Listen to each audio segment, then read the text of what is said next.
Assalamualaikum warahmatullahi wabarakatuh. Perkenalkan kami dari kelompok 2 Strategi Operasional ingin mempresentasikan terkait materi di TM8 yakni proses teknologi strategi. Oke, masuk pada slide pertama, saya akan membahas terkait proses teknologi strategi. As a simple, istilah ini itu merujuk pada strategi perusahaan dalam memilih dan menggunakan teknologi untuk mendukung segala bentuk kegiatan operasional. Nah, teknologi proses memiliki peran penting karena dapat meningkatkan efisiensi kerja, menekan biaya, mempercepat proses produksi, serta meningkatkan kualitas hasil kerja. Dengan pengelolaan teknologi yang tepat, perusahaan juga bisa memperoleh keunggulan dibanding pesaing. Teknologi proses dibagi menjadi dua jenis. Yang pertama adalah direct process technology, yaitu teknologi yang langsung bekerja pada proses produksi, seperti mesin pabrik, robot, atau oven industri. Terus yang kedua adalah indirect process technology, yaitu teknologi yang tidak langsung memproduksi barang, tetapi mendukung operasi melalui sistem informasi seperti ERP, software, dan stok penjualan. Jadi strategi teknologi proses itu nggak selalu membahas tentang soal mesin, tetapi juga bagaimana seluruh sistem operasi dapat berjalan secara efektif. Kedua, kita akan membahas yang pertama adalah tentang material processing technology, yaitu teknologi yang digunakan untuk mengolah bahan fisik menjadi produk jadi. Contohnya mesin tenun, oven industri, truk distribusi, dan gudang otomatis. Terus yang kedua adalah information processing technology, yaitu teknologi yang memproses data dan informasi. Di sini sangat penting dalam bisnis modern, misalnya database perusahaan, sistem keuangan online, search engine, dan sistem informasi manajemen. Ketiga adalah customer processing technology, yaitu teknologi yang memproses pelanggan secara langsung dalam layanan. Contohnya pesawat terbang, MRT, alat medis, dan wahana taman liburan. Nah, sekarang tuh banyak teknologi modern menggabungkan ketiga jenis tersebut.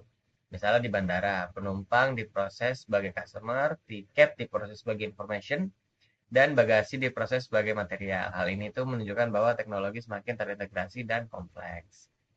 Baik, di sini saya Giza Salda. Di sini pada slide pertama saya akan membahas mengenai proses teknologi strategi, yaitu kebutuhan strategis terkait bagaimana teknologi ini digunakan untuk mendukung strategi operasi perusahaan, di mana teknologi ini perusahaan kan dibagi menjadi tiga jenis sesuai di tabel ini, yaitu ada pemrosesan pada material, informasi, dan juga pada customer. Nah, masing-masing ini berfungsi untuk meningkatkan efisiensi akurasi maupun kualitas layanan. Dalam penerapannya, manajer operasi ini memiliki peran penting untuk mengevaluasi, memilih, dan juga mengimplementasikan teknologi yang paling sesuai. Nah, pemilihan teknologi ini juga perlu mempertimbangkan kapasitas, keterampilan tenaga kerja, dan juga keterbatasan penggunaan, dan juga umur ekonomis teknologi agar mendukung kinerja operasi secara optimal.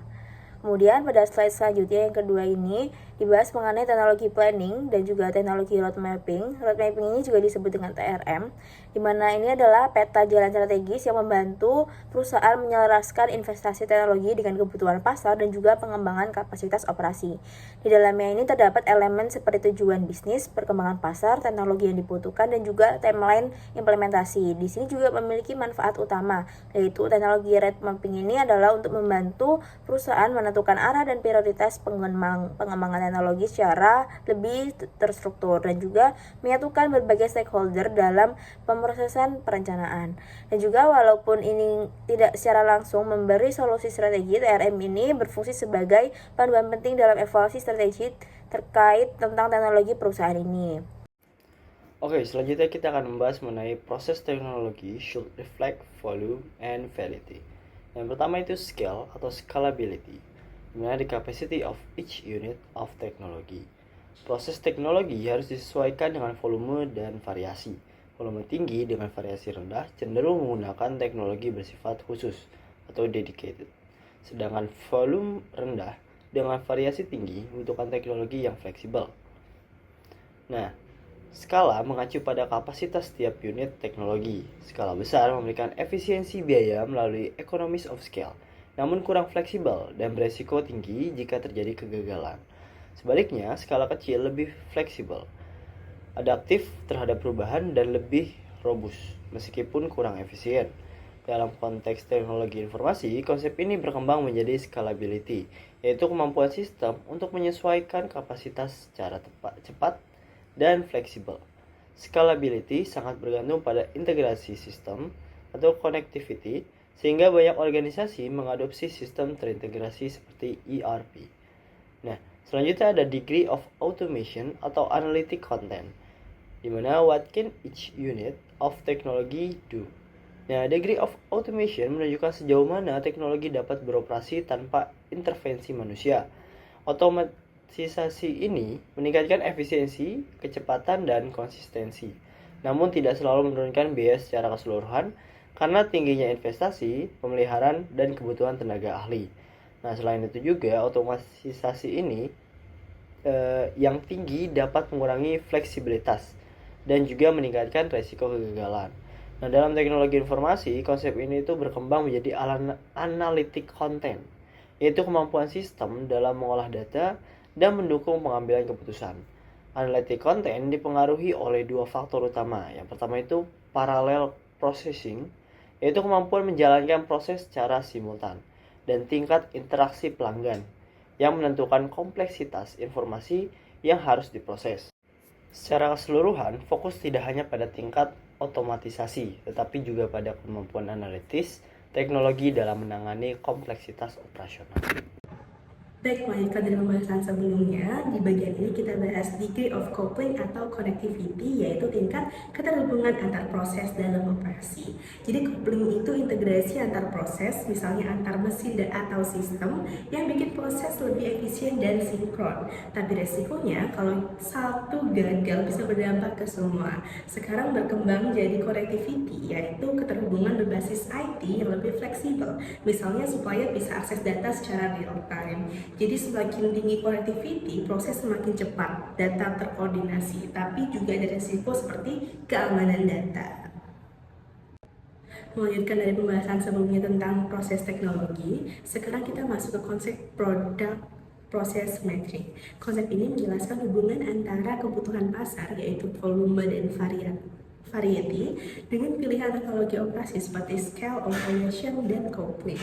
Pada figur 6 dan 5, kita bisa melihat bahwa ketiga dimensi teknologi ini saling berkaitan dan mempengaruhi kinerja biaya fleksibilitas. Kemudian pada figur 6.6 terhadap konsep diagonal fit, yaitu kondisi ideal ketika teknologi yang digunakan sesuai dengan kebutuhan pasar. Jika perusahaan berada di luar diagonal akan muncul konsekuensi, misalnya jika terlalu fleksibel maka biaya akan tinggi, sedangkan jika terlalu kaku maka perusahaan tidak mampu memenuhi variasi permintaan pelanggan. Jadi kunci dari product process matrix adalah memastikan adanya kesesuaian antara strategi proses dengan karakteristik pasar. Selanjutnya, perusahaan juga dapat mengalami pergerakan dari product process matrix seiring bertumbuhnya bisnis dari operasi kecil yang fleksibel menuju sistem produksi massal yang lebih efisien. Namun, kondisi pasar saat ini semakin menantang. Seperti yang ditujukan pada figur 6.7, perusahaan tidak lagi hanya memilih antara biaya rendah atau fleksibilitas, tapi dituntut untuk mencapai keduanya sekaligus. Untuk menjawab tantangan ini, teknologi modern berkembang pesat. Pada figur 6.8 terlihat bahwa adanya scalability, analytical content, dan connectivity memungkinkan perusahaan menjadi lebih fleksibel tanpa harus mengorbankan efisiensi biaya. Dengan demikian, perkembangan teknologi membantu perusahaan mengurangi trade-off tradisional antara cost dan flexibility meskipun tidak sepenuhnya menghilangkannya. Materi selanjutnya yaitu The Challenge of Information Technology atau IT. Perkembangan IT membuat perusahaan harus mengubah cara mereka mengelola operasi. Meskipun investasi IT sering dikaitkan dengan peningkatan produktivitas, hasilnya tidak selalu langsung terlihat dan bisa berbeda-beda antar perusahaan. Artinya, tidak cukup hanya berinvestasi di IT, lalu berharap kinerja otomatis membaik. Selain itu, cukup banyak proyek IT yang gagal. Penyebab utamanya biasanya bukan pada teknologinya, melainkan pada faktor manajemen, cara implementasi, dan kurangnya kesesuaian dengan strategi bisnis. Oleh karena itu, IT seharusnya tidak dipisahkan, tetapi harus menjadi bagian dari strategi operasi secara keseluruhan. Selain itu, jenis IT juga berbeda-beda. Ada yang hanya mendukung satu fungsi seperti spreadsheet atau CAD, ada yang mencakup seluruh perusahaan seperti ERP, dan ada yang berbasis jaringan seperti email yang manfaatnya berkembang seiring cara menggunakannya. Tantangannya adalah bagaimana perusahaan bisa memanfaatkan masing-masing jenis IT ini dengan tepat. Nah, selanjutnya yang akan dibahas yaitu Enterprise Resource Planning atau ERP. ERP ini adalah salah satu contoh enterprise IT yang digunakan untuk mengintegrasikan berbagai sistem dalam perusahaan. Sebelumnya, setiap bagian biasanya memiliki sistem sendiri-sendiri. ERP adalah sistem terpadu yang menghubungkan seluruh proses bisnis dalam satu platform. Nah, tujuannya agar semua informasi dari berbagai bagian perusahaan bisa terintegrasi sehingga pengambilan keputusan menjadi lebih cepat dan akurat. Walaupun konsepnya terlihat sederhana, penerapan ERP ini sebenarnya sangat kompleks dan membutuhkan biaya yang besar. Banyak perusahaan harus mengeluarkan dana yang tidak sedikit, bahkan hingga ratusan juta. Karena itu, ERP sering dianggap sebagai investasi yang penting bukan hanya untuk meningkatkan kinerja, tetapi juga agar perusahaan tetap bisa bersaing dengan pihak lain.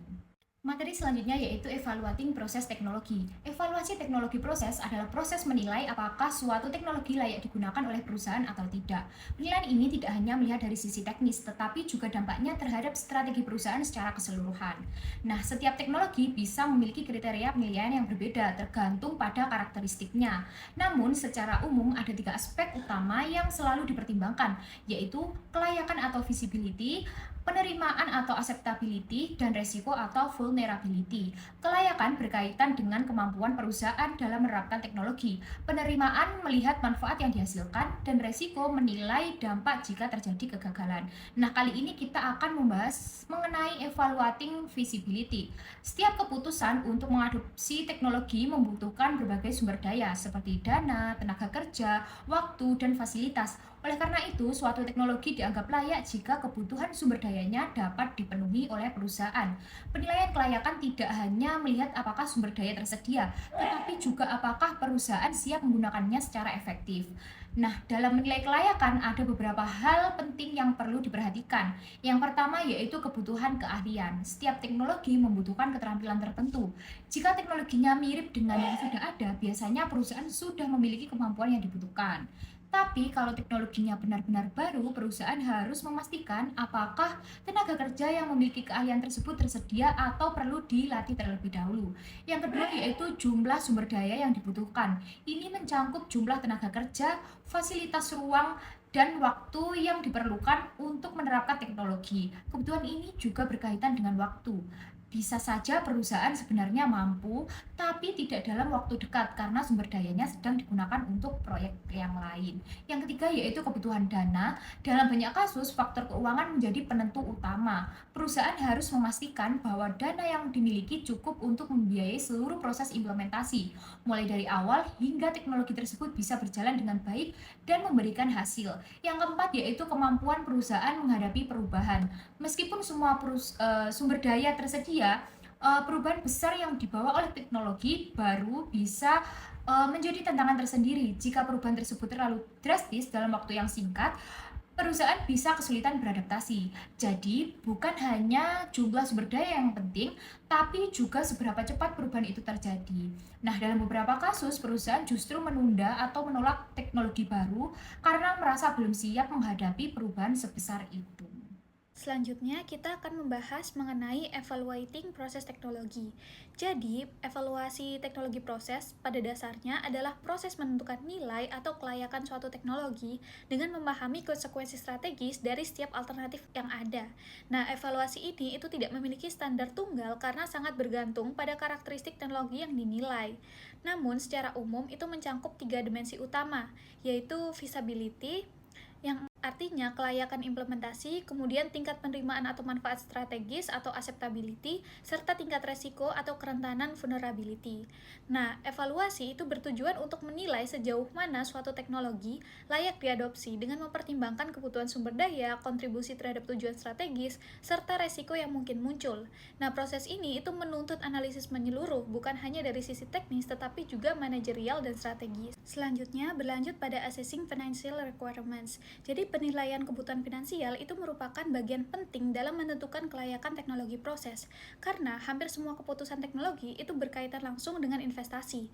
Nah, fokus utamanya adalah pada besarnya dana yang dibutuhkan serta kemampuan organisasi untuk memenuhinya. Nah, kemudian untuk kebutuhan investasi dan arus kas. Jadi, evaluasi finansial itu tidak hanya melihat biaya awal pembelian teknologi, tetapi juga keseluruhan arus kas selama periode waktu tertentu. Nah, analisis itu dilakukan dengan membandingkan arus kas masuk dan arus kas keluar untuk mengetahui kebutuhan pendanaan bersih serta waktu terjadinya kebutuhan tersebut. Nah, untuk pendekatan life cycle costingnya, jadi penilaian biaya itu harus mencangkup seluruh siklus hidup teknologi, mulai dari pengadaan, instalasi, operasi, pemeliharaan, hingga kemungkinan nilai sisa. Nah, pendekatan ini itu penting karena biaya itu tidak hanya muncul di awal tetapi juga selama penggunaan teknologi. Kemudian time value of money. Jadi, evaluasi finansial itu juga mempertimbangkan bahwa nilai uang itu berubah seiring berjalannya waktu. Oleh karena itu, digunakan konsep seperti net present value atau NPV untuk membandingkan nilai uang saat ini dengan masa depan berdasarkan tingkat diskonto tertentu. Kemudian ada keterbatasan evaluasi finansial. Jadi, pendekatan finansial konvensional itu sering dikritik karena tidak mampu menangkap seluruh manfaat teknologi, terutama yang bersifat tidak berwujud dan tersebar di berbagai bagian organisasi. Hal ini itu sering terjadi pada investasi berbasis teknologi informasi. Selanjutnya, evaluating acceptability. Jadi, evaluasi acceptability itu menilai sejauh mana teknologi itu memberikan manfaat strategis bagi organisasi, baik dari sisi pasar, sumber daya operasional, maupun finansial.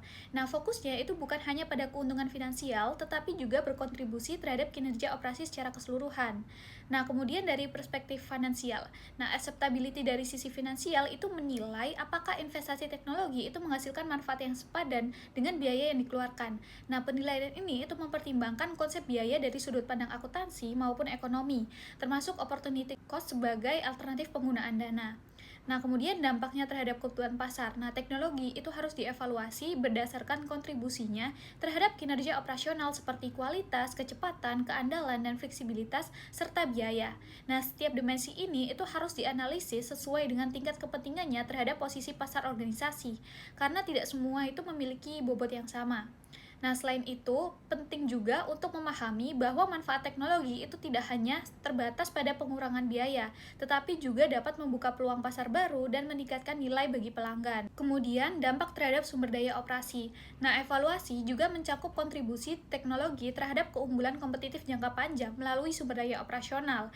Nah, hal ini itu dapat dinilai dari 4 aspek, yaitu kelangkaan atau scarcity, kemudian kesulitan untuk dipindahkan, ditiru, dan digantikan. Jadi, semakin kuat karakteristik ini, semakin besar juga potensi teknologi dalam menciptakan keunggulan yang berkelanjutan. Kemudian adanya trade-off dalam acceptability. Jadi, adopsi teknologi itu sering melibatkan trade-off, misalnya trade-off antara fleksibilitas dan biaya. Nah, oleh karena itu, keputusan itu harus mempertimbangkan keseimbangan antara manfaat dan konsekuensi yang muncul terhadap keseluruhan sistem operasi. Evaluating market and resource acceptability berarti menilai sejauh mana sih teknologi atau sistem baru sesuai dengan kebutuhan pasar dan kemampuan sumber daya organisasinya. Dalam konteks laboratorium forensik kepolisian, pasar di sini bukan berarti komersial, tapi mencakup prioritas sosial dan hukum seperti akurasi, kecepatan, dan akuntabilitas. Gambar di sisi kanan menunjukkan perbandingan kinerja antara sistem lama dan sistem baru. Terlihat bahwa teknologi baru meningkatkan kecepatan analisis, ketepatan waktu laporan, dan produktivitas tanpa menurunkan kualitas. Namun, dalam sektor publiknya, keunggulan sumber daya yang sulit ditiru tidak selalu positif karena bisa menghambat transparansi dan transfer pengetahuan. Maka dari itu, strategi yang tepat adalah memperkuat dokumentasi, membuka database, dan mendorong kolaborasi antar staf agar pengalaman dan pengetahuan bisa dibagikan secara luas. Evaluating vulnerability berarti menilai risiko yang mungkin muncul setelah teknologi baru diterapkan. Risiko ini bisa dilihat dari 3 sisi utama. Pertama, dari marketnya, yaitu ketidakpastian pasar, regulasi, penerimaan sosial, dan reaksi pesaing. Yang kedua, resource, yaitu ketergantungan pada keterampilan langka, pemasok, atau mitra eksternal yang bisa menimbulkan kerentanan. Ketiga, finansial, yaitu paparan risiko keuangan akibat perubahan pasar, sumber daya maupun faktor eksternal seperti suku bunga dan nilai tukar. Dengan memahami 3 dimensi ini, organisasi dapat membuat keputusan investasi teknologi yang lebih bijak dan siap menghadapi ketidakpastian. Nah, selanjutnya kita akan bahas mengenai kasus, di mana kasus ini berjudul Hedgen Style. Hedgen Style merupakan perusahaan direct marketing yang awalnya berhasil dengan model distribusi berbasis representatif lokal. Sistem operasionalnya dirancang untuk menangani volume pesanan relatif besar per order 20-50 item dengan proses yang sangat terstandarisasi dan terotomatisasi. Nah, hal ini itu tercermin dalam penggunaan conveyor otomatis, sistem pengepakan semi otomatis, serta integrasi informasi yang memungkinkan efisiensi tinggi, biaya yang rendah, dan tingkat kesalahan minimal. Namun perubahan lingkungan bisnis mulai menggeser pola permintaannya. Model penjualan door-to-door mengalami penurunan, sementara muncul saluran distribusi baru seperti katalog, retail diskon, dan e-commerce. Perubahan ini mengakibatkan pergeseran karakteristik permintaan dari sebelumnya volume sedang, variasi rendah, per representatif menjadi volume rendah, variasi tinggi, pesanan individual melalui katalog, dan volume tinggi, variasi rendah, pesanan besar dari retail atau distributor. Nah, permasalahan utama terletak pada ketidaksesuaian antara proses teknologi yang dimiliki dengan kebutuhan pasar baru. Sistem distribusi Haggen Style sangat optimal untuk model lama, tetapi tidak fleksibel untuk menangani tipe pesanan baru yang berbeda secara signifikan. Akibatnya, perusahaan dihadapkan pada dilema strategis, di mana bisa menyesuaikan sistem internal, melakukan investasi baru, atau melakukan outsourcing. Nah, selanjutnya identifikasi permasalahan utamanya. Yang pertama itu tadi ketidaksesuaian proses teknologi dengan perubahan volume variety.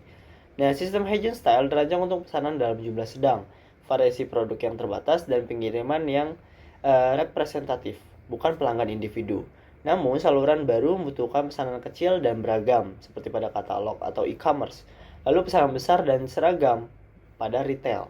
Nah, proses teknologi yang ada bersifat dedicated dan kurang fleksibel, sehingga tidak mampu mengakomodasikan perubahan spektrum volume variety. Nah, yang kedua, keterbatasan fleksibilitas sistem otomatisasi. Tingkat otomatisasi Haggen Style itu yang tinggi, memberikan efisiensi biaya, kecepatan proses, dan akurasi yang tinggi. Namun sistem ini sulit diubah untuk jenis order baru, tidak cocok untuk pesanan kecil individual, dan tidak optimal untuk distribusi dalam jumlah besar ke retail. Nah, masalahnya high automation, low flexibility, sehingga menghambat adaptasi terhadap kebutuhan pasar baru. Yang ketiga itu ketergantungan pada skala operasi lama. Sistem distribusi dirancang untuk volume tinggi berbasis representatif, sehingga efisien jika volumenya stabil dan tidak efisien jika volumenya menurun. Penurunan bisnis utama menyebabkan kapasitas yang berlebih. Lalu biaya tetap masih saja tetap tinggi. Nah, masalahnya kurangnya scalability sehingga sistem tidak dapat dengan mudah menyesuaikan kapasitas dengan perubahan permintaan. Nah, dilema strategisnya itu investasi internal versus outsourcing. Perusahaan menghadapi 3 opsi. Yang pertama itu modifikasi sistem internal, itu mahal dan berisiko. Lalu outsourcing distribusi baru, itu kehilangan kontrol operasional. Dan yang ketiga itu memanfaatkan kapasitas untuk pihak lain, tetap fokus pada core competence. Nah, masalahnya tidak adanya kesesuaian antara kapabilitas internal saat ini dan kebutuhan strategi masa depan, sehingga memerlukan keputusan strategis terkait positioning operasi. Pada slide ini kita akan membahas masalah utama yang dihadapi oleh Haggen Style. Nah, selama ini perusahaan Haggen Style itu menggunakan sistem penjualan melalui representatif atau tenaga penjual langsung yang dinilai sukses. Namun model bisnis tersebut mulai menurun karena konsumen beralih ke saluran yang lebih modern seperti katalog, supermarket, dan discount store. Masalah berikutnya adalah sistem distribusi Haggen Style itu dibangun khusus untuk model lama, yaitu menerima pesanan mingguan dari perwakilan dalam jumlah sedang. Sistem ini sangat efisien, cepat, dan akurat, tetapi terlalu spesifik. Akibatnya, ketika pasar berubah, sistem lama menjadi kurang fleksibel. Haggen Style itu kesulitan untuk menangani banyak pesanan kecil dari pelanggan individu maupun pesanan besar dari retail modern. Jadi, inti masalah pada perusahaan ini adalah kemampuan distribusi yang dulu menjadi kekuatan, kini justru kurang sesuai dengan kebutuhan yang ada di masa depan.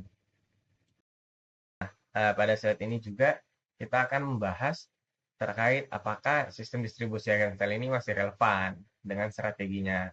Jawabannya adalah masih untuk model bisnis yang lama, tetapi kurang cocok untuk arah bisnis yang baru. Sistem yang ada sangat efektif ketika perusahaan itu melayani representatif. Pesanan datang secara terkonsolidasi. Jumlah item cukup besar dan pengiriman dilakukan terjadwal. Karena itu, biaya operasional menjadi rendah dan proses distribusi berjalan efisien. Namun, ketika perusahaan ingin berkembang ke penjualan katalog atau langsung ke pelanggan, sistem ini tuh mulai kurang sesuai. Perusahaan harus menangani banyak pesanan kecil dan mengirimkannya ke alamat pelanggan satu persatu. Hal tersebut membutuhkan sistem logistik yang lebih fleksibel. Selain itu juga, perusahaan menjual ke discount store. Kebutuhan distribusinya berbeda lagi, yaitu pengiriman besar ke sedikit pelanggan dengan sistem retail logistik. Jadi, meskipun sistem lama ini masih sangat baik secara operasional, Agentel tetap perlu menyesuaikan strategi distribusinya agar mampu mendukung pertumbuhan bisnis yang ada di masa depan. Oke, selanjutnya kita masuk ke slide 3, yakni tentang case Hagenstyle. Untuk nomor 5 yang pertanyaannya, haruskah Hagenstyle ini memodifikasi fulfillment operation yang ada atau melakukan subkontrak ke pihak ketiga? Jawabannya adalah Hagenstyle ini sebaiknya melakukan subkontrak untuk channel baru, bukan memodifikasi fulfillment operation yang ada. Karena alasannya ini yang pertama, sistem distribusi saat ini kan sangat efisien untuk model direct selling, tetapi kurang cocok untuk kebutuhan katalog ataupun discount store. Dan juga modifikasi operasi ini kan membutuhkan investasi besar atau berisiko untuk mengganggu keunggulan operasional yang sudah ada. Dan juga subkontrak ini kan lebih fleksibel, menekan risiko, dan memungkinkan perusahaan fokus pada core capability-nya. Dan juga kapasitas fulfillment ini juga ada yang dapat dimanfaatkan untuk melayani perusahaan lain melalui subcontracting service ini. Jadi intinya adalah strategi ini terbaik adalah dengan outsource untuk channel baru sambil mempertahankan dan memanfaatkan kekuatan fulfillment operation yang sudah dimiliki ini. Baik, melanjutkan dari pembahasan sebelumnya, kita bahas dampak perubahan channel distribution terhadap distribution centers dari Hagenstyle sendiri. Awalnya, sistem mereka itu dirancang untuk order besar dan terstruktur dari representatif. Tapi sekarang perubahan jadi lebih beragam, ada banyak order kecil dari katalog dan order besar dari retail. Akibatnya, sistem yang ada jadi kurang cocok. Distribution center itu jadi kurang fleksibel, efisiensi menurun dan kapasitas tidak optimal. Perusahaan akhirnya harus memilih antara upgrade sistem subkontrak ke pihak ketiga atau mengalihkan fungsi distribution centers. Jadi perubahan channel ini berdampak besar karena memaksa operasi untuk beradaptasi dengan kebutuhan pasar yang baru. Pertanyaan yang ketujuh, apakah keputusan menerima kontrak dari Levi's Cosmetics merupakan strategi yang tepat? Keputusan menerima kontrak dari Levi's Cosmetics dapat dikatakan tepat, terutama untuk jangka pendek, karena Hagenstyle bisa memanfaatkan keunggulan utamanya di bidang distribusi yang sudah efisien dan memiliki kapasitas yang mulai longgar akibat penurunan bisnis utama. Langkah ini juga lebih aman dibanding harus mengubah sistem untuk melayani model distribusi baru yang belum tentu sesuai. Namun, strategi ini sebaiknya tidak dijadikan solusi untuk jangka panjang karena tidak menyelesaikan masalah utama, yaitu perubahan pasar menuju pola pesanan yang berbeda, sehingga perusahaan tetap perlu beradaptasi agar tidak bergantung pada kontrak pihak lain. Selanjutnya, apakah Hagenstyle sebaiknya fokus pada bisnis distribusi atau menyerahkannya semuanya ke pihak ketiga? Sebaiknya, Hagenstyle itu tetap fokus pada bisnis distribusi yang sudah dikuasai, bukan menyerahkan seluruhnya ke pihak ketiga. Sistem pemenuhan pesanan mereka sudah efisien dan menjadi keunggulan kompetitif. Dengan mempertahankan operasi sendiri dan membuka peluang kontrak dari perusahaan surplus seperti Levi's Cosmetics, Hagen tetap bisa produktif tanpa kehilangan kendali atau menghadapi risiko besar dari ketergantungan mitra luar. Pertanyaan selanjutnya, bagaimana menyesuaikan operasi untuk melayani 3 tipe pelanggan yang berbeda?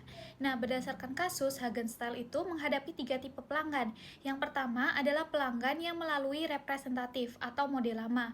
Kemudian yang kedua adalah pelanggan katalog atau individual. Dan yang ketiga adalah pelanggan retail atau discount store.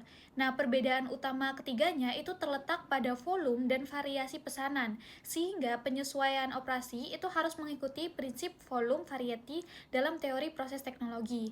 Nah, pada model representatif, karakteristiknya itu adalah volume menengah dengan variasi yang relatif tinggi. Jadi, setiap order itu berisi 20-50 item campuran. Nah, jadi operasi yang ada itu sudah sesuai karena mereka menggunakan kombinasi otomatisasi tinggi untuk item standar dan manual untuk item khusus, sehingga hal tersebut akan menjaga keseimbangan cost dan fleksibilitas. Kemudian untuk pelanggan katalog atau individual, karakteristiknya itu berubah menjadi volume tinggi tetapi per ordernya sangat kecil dan variasi yang tinggi antar pelanggan. Nah, kondisi ini itu membutuhkan teknologi yang lebih fleksibel, berskala kecil, dan tidak terlalu terintegrasi. Nah, sistem Hagen yang sangat terstandarisasi dan berbasis batch itu tidak cocok karena dirancang untuk order besar per representatif, bukan banyak order kecil. Nah, implikasinya operasi itu perlu sistem picking yang lebih fleksibel, kemudian IT yang mampu melayani banyak transaksi kecil, serta distribusi langsung ke konsumen. Kemudian untuk pelanggan retail atau discount store. Nah, karakteristiknya itu adalah volume yang sangat besar dengan variasi yang rendah. Jadi sedikit produk dengan order yang besar. Nah, hal ini itu cocok dengan teknologi berskala besar, terotomatisasi, dan terintegrasi tinggi. Namun, sistem Hagen saat ini itu tetap tidak optimal karena dirancang untuk komposisi order campuran, bukan pengiriman bulk homogen. Nah, implikasinya itu perlu ada sistem distribusi bulk, kemudian pengurangan kompleksitas picking, serta fokus pada efisiensi transportasi dan kapasitas. Jadi, kesimpulannya, satu sistem operasi itu tidak bisa optimal untuk ketiga tipe, karena masing-masing itu berada pada posisi yang berbeda dalam produk proses matrix. Nah, jadi opsi yang paling baik adalah memisahkan desain operasi atau melakukan subcontracting untuk channel yang tidak sesuai dengan kapabilitas existing. Kemudian pertanyaan yang terakhir, apa trade-off antara cost efficiency dan flexibility dalam operasi Hagen Style? Nah, dalam operasi Hagen Style ini, itu jelas pada posisi cost efisiensi yang tinggi, tetapi fleksibilitasnya itu rendah. Nah, hal ini itu terlihat dari penggunaan konveyor otomatis, standarisasi ukuran box, integrasi proses yang tinggi, serta fokus pada throughput cepat dan error yang rendah.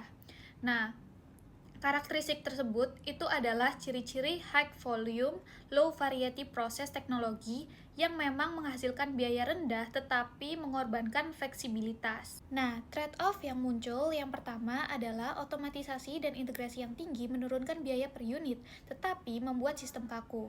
Nah, sistem Hagen itu efisien untuk order representatif, namun sulit untuk menangani order kecil individual atau order besar homogen tanpa modifikasi besar. Nah, yang kedua itu skala besar meningkatkan efisiensi biaya tetapi mengurangi kemampuan menyesuaikan variasi permintaan. Nah, hal ini itu menyebabkan mismatch ketika pasar bergeser ke katalog dan retail. Nah, untuk yang ketiga, coupling itu mempercepat aliran kerja dan menurunkan error tetapi meningkatkan resiko ketidaksesuaian jika jenis order berubah. Nah, sistem menjadi sulit diadaptasi untuk kebutuhan baru.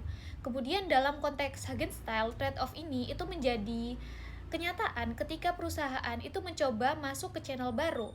Jadi jika tetap mempertahankan sistem yang lama, biaya itu akan menjadi rendah tetapi tidak mampu melayani kebutuhan baru atau loss of opportunity. Nah, jika meningkatkan fleksibilitas, maka harus mengorbankan efisiensi biaya melalui investasi baru atau sistem yang terpisah. Kemudian kondisi ini itu menunjukkan bahwa Hagen berada pada off diagonal dalam produk proses matrix ketika mencoba melayani pasar baru, sehingga akan menimbulkan biaya tinggi atau ketidakmampuan memenuhi permintaan. Nah, jadi kesimpulannya efisiensi biaya itu hanya akan optimal jika jenis permintaannya itu stabil dan homogen, sedangkan fleksibilitas itu dibutuhkan ketika variasi meningkat. Namun, keduanya itu sulit dicapai sekaligus dalam satu sistem proses tradisional. Oleh karena itu, keputusan strategis itu harus memilih antara fokus pada efisiensi inti atau mengembangkan sistem baru yang lebih fleksibel.